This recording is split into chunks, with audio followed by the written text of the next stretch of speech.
Overstrand is an attractive village on the east coast of Norfolk, overlooking a beautiful sandy beach. I joined a fascinating tour with Tim Bennett, local author and former head teacher, to explore the impact the Great War had on this community.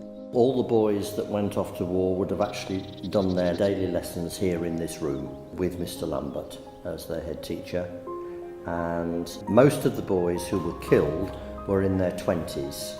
So the head teacher then saw and heard of boys that he had taught and his wife had taught who were no longer alive.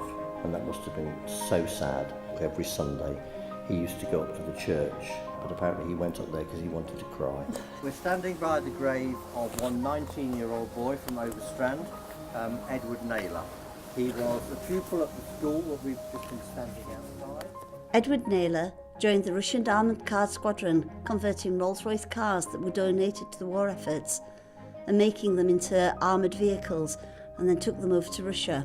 Felix Kettle was a sapper in the Royal Engineers and was responsible to provide all the supplies to the front line by building and using a narrow gauge railway. The enemy spent one day blowing it up, and the sappers went out at the night and laid it all back again. We've just heard the most moving story of two young lads, aged 19, that died in the Great War, and it's really made you stop and think about it all.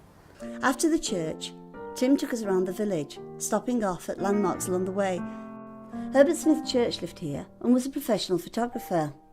He was enlisted in the Royal Berkshire Regiment and was wounded during the Third Battle of Ypres.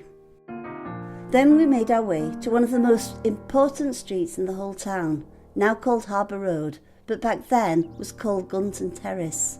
If you want a road of houses that symbolises the tragedy of this war, this is it.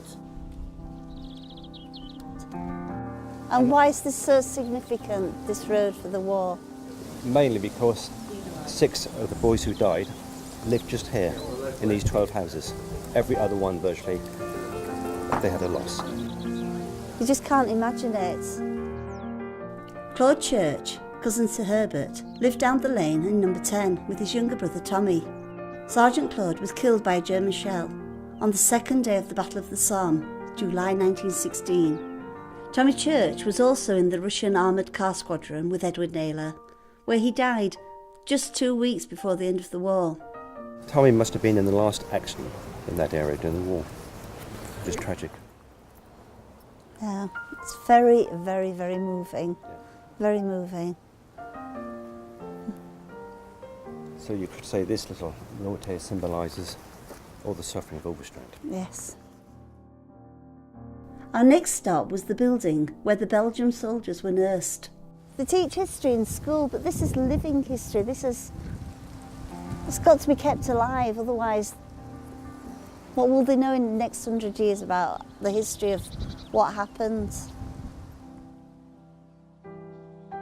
This street is the Lons, where you find Churchill's Holiday Home and Community Hospital, which is now the Parish Hall.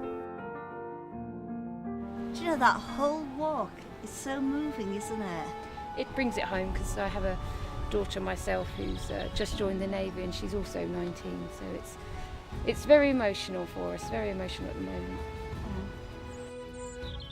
This is a walk that I will remember forever.